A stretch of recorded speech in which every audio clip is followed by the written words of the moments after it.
Dans cette vidéo, nous allons voir comment vCenter Operations Manager peut vous aider à évaluer les risques liés à la capacité et à optimiser l'infrastructure virtuelle. Voyons un cluster dont le score de risque est élevé.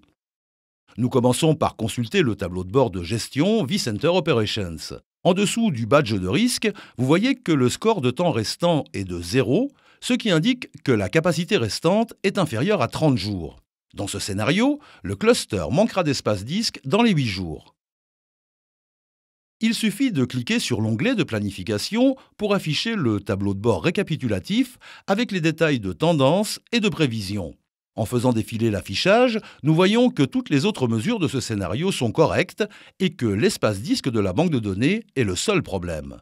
En cliquant sur la capacité des machines virtuelles dans l'onglet d'affichage, nous voyons que nous disposons de la capacité nécessaire pour 3 autres VM seulement. Là encore, l'espace disque est le responsable. Alors, que faire maintenant ? Tout d'abord, nous pouvons afficher l'optimisation de machines virtuelles pour voir s'il est possible d'optimiser notre environnement avant le prochain achat de matériel. Comment faire cela ? Nous pouvons commencer par supprimer les VM arrêtées pour récupérer de l'espace de stockage. Nous pouvons également rechercher les VM inactives qui peuvent être supprimées. Les VM inactives peuvent occuper beaucoup d'espace disque et leur suppression optimise l'infrastructure virtuelle. Étant donné que nous avons un problème de capacité de stockage, nous pouvons réaliser des hypothèses afin de modéliser l'impact des modifications de capacité. Par exemple, que se passerait-il si nous ajoutions une nouvelle banque de données de 1 Teraoctet ? En cliquant sur le lien de création de scénario, nous lançons l'assistant d'hypothèse.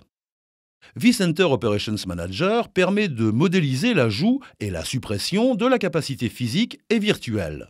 En cliquant sur le bouton d'ajout de banque de données et en effectuant toutes les étapes de l'assistant, nous voyons que l'ajout de la nouvelle banque de données de 1 Teraoctet ajoute des capacités pour 16 VM, ce qui correspond à 5 mois de répit jusqu'au prochain problème de capacité.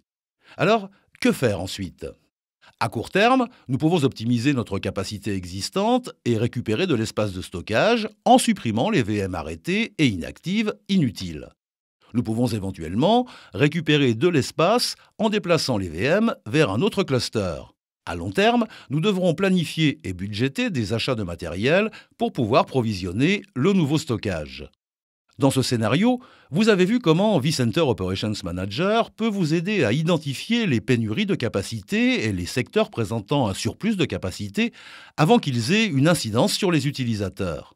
Dans les environnements informatiques complexes actuels, cette visibilité globale est essentielle, car elle permet de gérer les performances du système et d'assurer des niveaux de service élevés, ainsi que l'efficacité opérationnelle du système.